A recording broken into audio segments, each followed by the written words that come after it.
Do the words salt tycoon mean anything to you? I'm betting not, because the mainstream media, the government, and the phone companies are trying to sweep this one entirely under the rug. Over the past 24 hours, news broke that the Chinese government has infiltrated the telecommunication systems of Americans in one of the largest intelligence compromises in US history, one that has apparently been going on under our noses for at least the past year, likely two. Casual. How did we finally find out this was going on? The NSA, the FBI, the CIA, the Department of Homeland Security, any of these agencies we spend hundreds of millions of dollars on? No. They're too busy spying on Americans themselves. Instead, it was a private company, go figure, Microsoft, that finally discovered the breach, and what it ultimately means should honestly terrify you.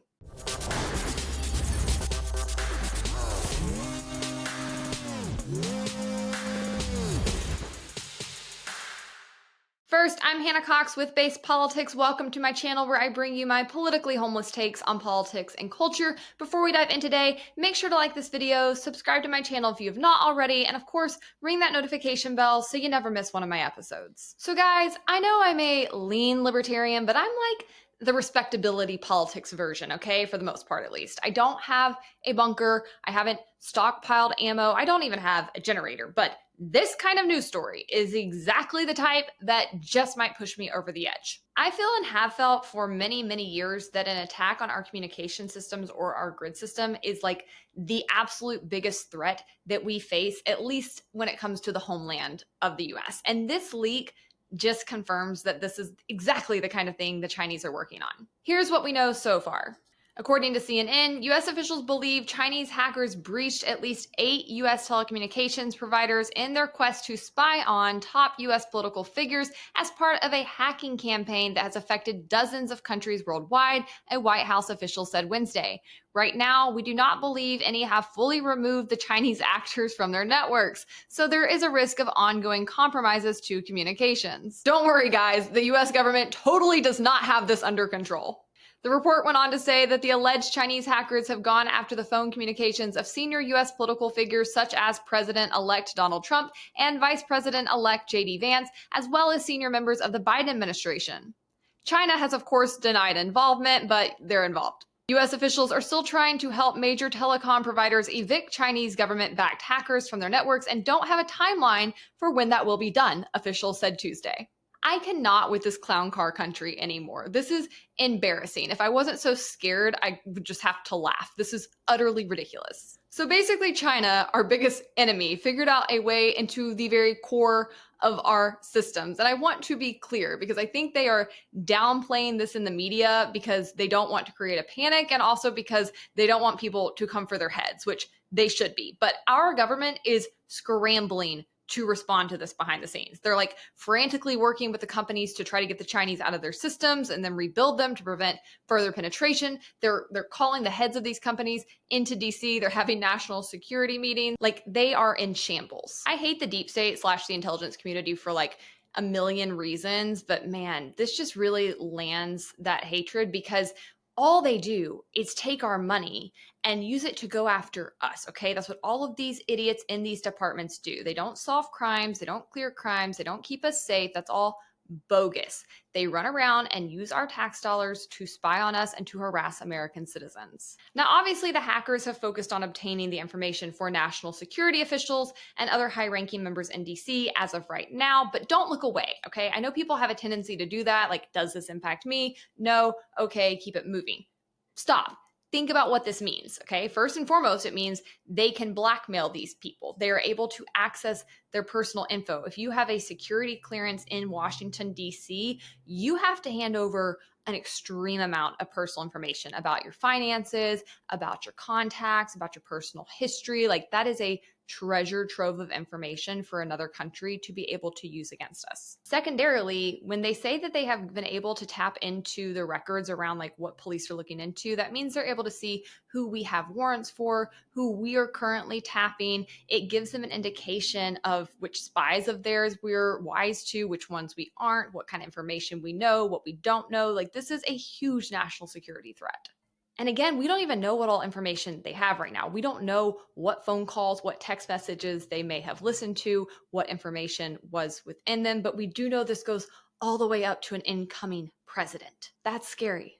And just because they have targeted predominantly national security officials and other high ranking people in our government does not mean that rank and file Americans have not been affected. As of right now, it seems most of what they got is the metadata of Americans, which is already like a huge violation of our privacy. That's still very bad. And don't wait for the FBI or these phone companies to notify you of this, by the way. According to NBC, telecoms haven't notified most victims of Chinese phone data hacking campaign, and in the report they go on to say that they probably won't. But again, I'm not expecting you guys to get it, okay? I am somebody who is like a Fourth Amendment stalwart. I think privacy is vitally important. I've been beating this drum since I was a teenager. But listen, I've watched you people. I saw how you responded to Edward Snowden, who is a hero. I saw you completely disregard him sacrificing himself to provide you with the information that he gave us on our own intelligence agencies. So I am not expecting the vast majority of people to get it. Free Edward Snowden, though. What I am hoping that you get is that this spells out much more terrifying things down the road. Because first and foremost, this means that the Chinese capabilities when it comes to cyber wars have drastically improved, okay? They have like ramped up far beyond what anybody in our government was aware of. Security experts are telling the New York Times that they are basically our equal when it comes to these capacities now. And what is their end goal with these capacities? That's the question you should be asking. Obviously, this kind of capability gives the Chinese a complete landscape of everyone who works in the national security sphere, along with intimate details about them, okay? That's pretty bad in and of itself. But more importantly, and where I am really the most freaked out here, is that this is a huge step in the direction of giving the Chinese the capability to plant malware into critical infrastructure in the US that could be then used to shut down our electric grids, to turn off water pipelines, or to shut down our communication systems. And that capability could be used in like at least a dozen horrifying scenarios I can think of off the top of my head. They could use that as a huge distraction if they wanted to attack another country, say Taiwan, which they've been gunning for a while. If they attack the US in the homeland in this way, we would not then be able to respond or to assist our allies should they take a measure like that. Secondarily, they could just do this for fun, for shit giggles, okay? They could come in and just sow complete chaos in this country by shutting down this kind of infrastructure. I don't know if any of you guys have ever been in a scenario where we are running out of gas. I have been in that scenario a few times in my life in the South, once during Hurricane Katrina. There was also I think it was the flood, I guess, that hit Nashville when I lived there.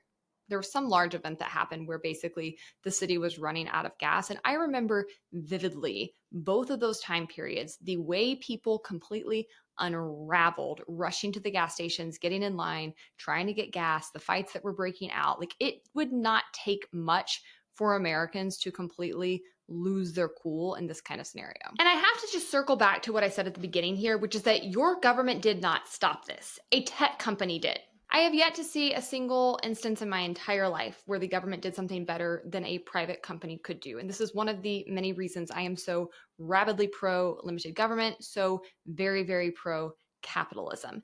Every single time the market is going to outperform the government. It doesn't matter what the task is, even if it's something where I think the government has a viable excuse to exist, like national security. They still get outdone. They still get outdone by Microsoft. And the bone I have to pick here is that your government and both parties within it, okay, have been actively at war with our own private tech sector for almost the past decade. And a whole lot of you have fallen for their BS. Oh, they're censoring conservatives, so we need to give the government total power over the internet. Oh, big business is bad, so yes, let's give tons of power to the FTC to come in and let the government run these companies. It's never made sense. It's always been absolute hogwash. It's always been an excuse for the government to have more power, to control the narrative, and to come in and usurp the market. And this has gotten especially bad with the MAGA nationalist era of Trump, where you've seen a whole bunch of neo-Luddites spring up in the Republican Party. I'm looking at people like Josh Hawley, J.D. Vance, Marsha Blackburn. Then you have the Democrat crowd with hacks like Elizabeth Warren and Amy Klobuchar, and they have formed a terrible anti-tech alliance. I can't tell you the number of bills I've had to fight every year by these people working to come in and kneecap our own industry, our own tech sector, our own market. Why? Because you want other countries to outpace us in this regard? It's absolute stupidity. Like, you blithering idiots, you have been kneecapping the very sector that could be our best line of defense here.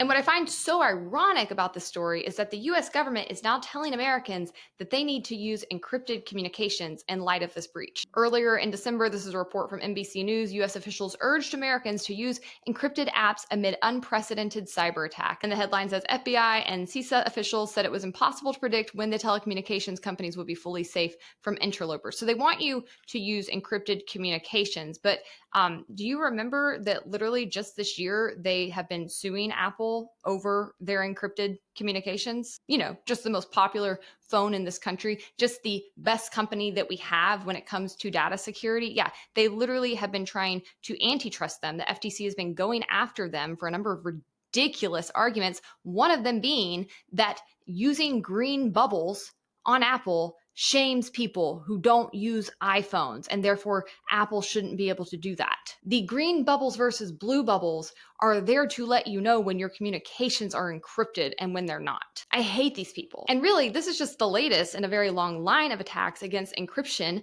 and the companies that are providing these kinds of services for the general public by our government. Remember, not that long ago during the Obama administration, you had the DOJ that was trying to shake down Apple because they wouldn't give them a backdoor into their encrypted information on their phones. And they only dropped that case because they ended up finding a workaround with an Israeli-backed company. Like, these people are morons. I hate how easily Americans have fallen for this, and I especially hate how vulnerable we are choosing to make ourselves here. It's not just about the money. Like, yes, kneecapping one of our best industries does hurt our economy, which in the end does make us weaker as a country. Like, come on, put two and two together. But also, they are making us more vulnerable because they are preventing the sector that could be our first line of defense in this sector from being able to do their jobs, because they're having to waste so much money fighting the US government over the high crime of providing goods and services people actually like and need. So if this concerns you, and it should, you have to wake up about a few things. One, the anti-tech hacks in our government are some of our biggest domestic enemies. And you need to start paying attention to what they're doing, because starting in January, they've got a long line of other moronic bills they are going to be trying to pass in this regard. Secondarily, you also need to realize that we cannot do everything at once. This country is broke, and yet we are fighting Ukraine's battles, we're fighting Israel's battles, we're sending millions and millions and millions of dollars overseas, and in the meantime, the actual threat at our own back door, China, is running circles around us. All right, guys, I hope you liked this episode. Make sure to like the video, subscribe to my channel if you've not already, and if you want even more content, you can follow me on Instagram, Twitter, or TikTok.